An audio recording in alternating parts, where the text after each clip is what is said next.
Welcome to the Time Management Podcast with me, your host, Abigail Barnes. I'm a productivity coach, global speaker, time management author, and award-winning entrepreneur on a mission to share the 888 formula with the world and to remind you that it's your time.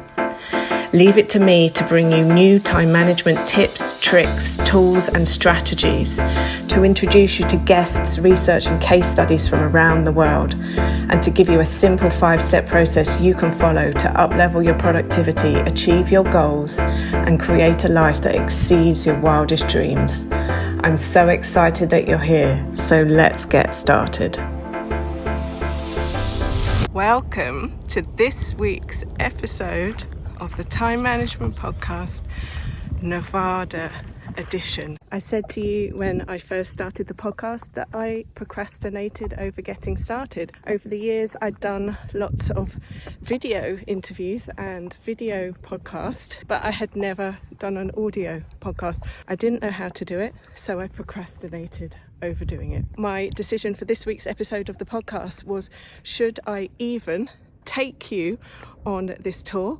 Is this a good episode of the podcast, or should I just recycle something that we have already talked about? And after sleeping on it, I decided, let's see what happens. Just like starting the podcast, I didn't fully know everything, and with this episode I don't fully know everything. Is the audio going to be great? No. Are the camera angles going to be great? No. But this is us living, this is me living, showing you what it looks like to practice in public what we are not yet perfect at, because we're never going to be perfect at anything. And when we are perfect, that can sometimes be when we are seriously unrelatable then to people.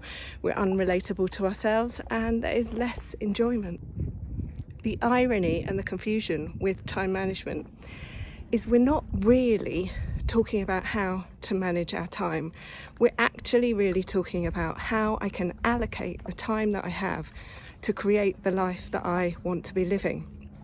And first of all, we have to understand, what kind of life do I want to be living? And then second, it is identifying what is actually blocking me from living this life, having this life. And some of it will be the experiences that I have and whether I'm qualified to even have this life. Some of it will be who do I think I am? Who am I to even dare to dream this? But the reality is, nobody is giving out permission certificates for any of us to do any of these things, as much as we might believe that they are, and that is the way that it goes, as much as other people might lead us to believe that that is the way it goes. It isn't. Quite literally, you give yourself permission to do what it is that you want to do. To record your podcast with a view like this, without notes, without a script. If you've been here for a while, you'll know I worked in investment management, asset management and hedge funds in the marketing departments. And that meant that I did all of the psychometric tests that were out there, the MBTIs, the DISCs, every test you can imagine, the coloured ones, all the things. When I found the human design, I was fascinated to get a different understanding of myself and therefore an understanding of others. Because when it comes to who am I, how do I work, what is it that I do, we're not trying to understand it from an egotistical point of view. We're trying to understand it from what's motivating me, what is stopping me, what's blocking me, what do I actually want to do with my life, what is my life purpose, why am I here, what do I enjoy, what don't I enjoy. And when we do tests like this human design test, I personally like to encourage my clients to see it as a confirmation of what you already know about yourself versus a this is who I am blueprint. The test can be used to clarify your intuition, to clarify your understanding of yourself. There's 5 types in human design. There are generators, which I am. There are manifestors, there are manifesting generators, there are projectors, and there are reflectors. And every single type operates in a different way. There's 9 centers in the body. Some of the centers are open, some of the centers are closed. Human design is based on a combination of the I Ching, astrology, Kabbalah, science. And that's the thing that I like about it, is that it's a combination of multiple different things. And when it comes to each of our different designs, we each make decisions in different ways. There are 7 different authorities in human design, and I am an emotional authority, or the solar plexus authority, which means that I make decisions by asking myself this or that question. So would I like to do this? Would I like to do that? Would I like to eat this? Would I like to eat that? Would I like to go here? Would I like to go there? And every different type has a different way. As I've said, there's 7 different ways of making decisions, and learning this was hugely transformational for me, because over the years I have been one of these people who's looked at how other people were doing it and tried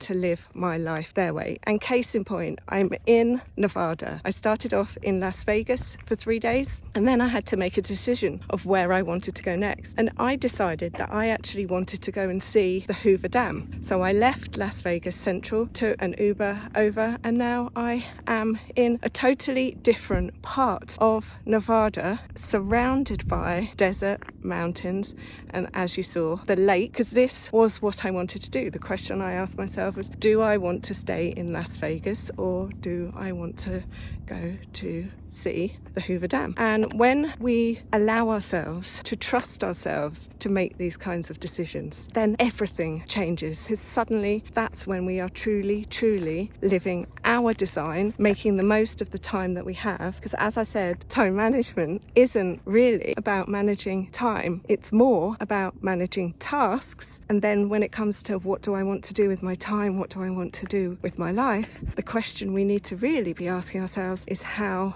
does that make me feel? Or if you are ego authority, for example, it will be, what do I want to do? Do I want to do this, or do I want to do that? I now know myself a little bit more. This is how I like to work. This is how I make decisions. When it comes to making decisions in life about what it is that we want to do, we've talked in the past, in previous episodes, about people pleasing, and I feel like this is one of the big lessons that I've definitely learned in my lifetime. I would make decisions such as going to a place I didn't really want to go to, or eating food I didn't really want to eat, wearing clothes I didn't really want to wear, to please people. Perhaps you can resonate with this. And when it comes to time, when it comes to life, when it comes to, are we making the most of what it is that we have? Those really are the questions we need to be asking ourselves.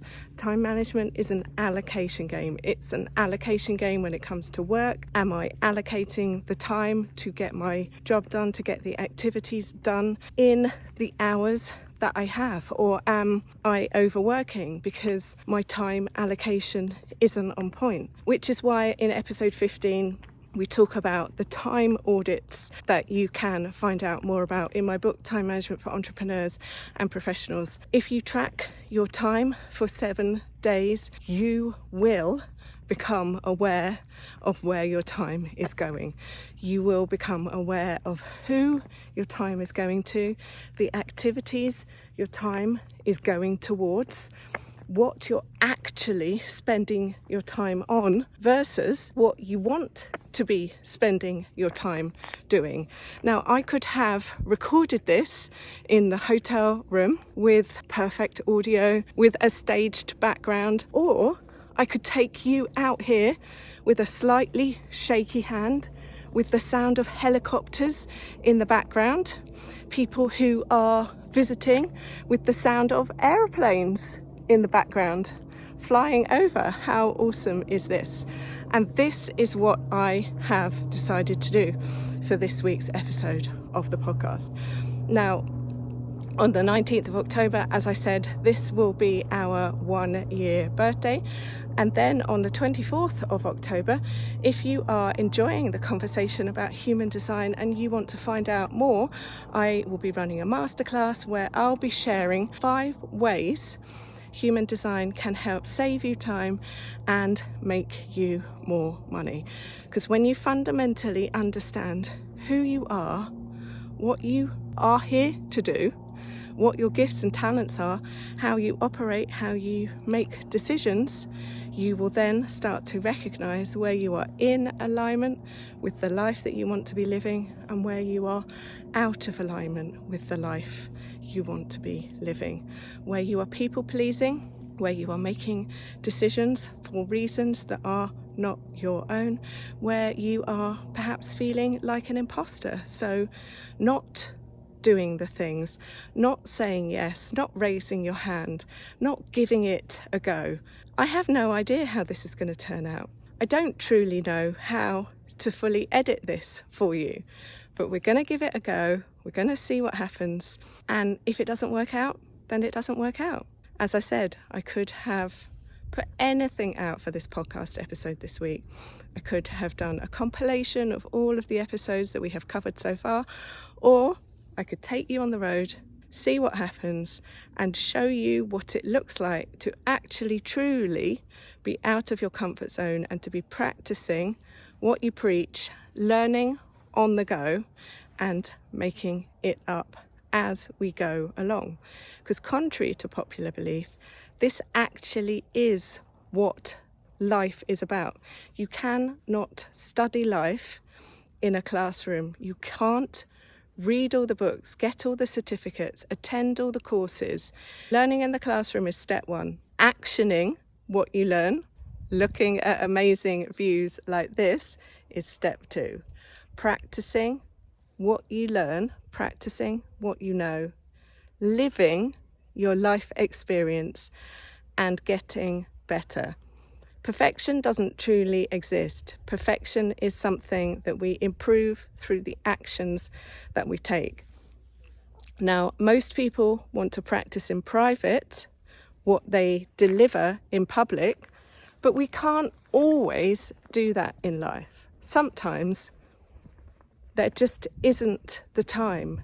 We have to practice in public and get better, and in so doing, demonstrate to others what it looks like.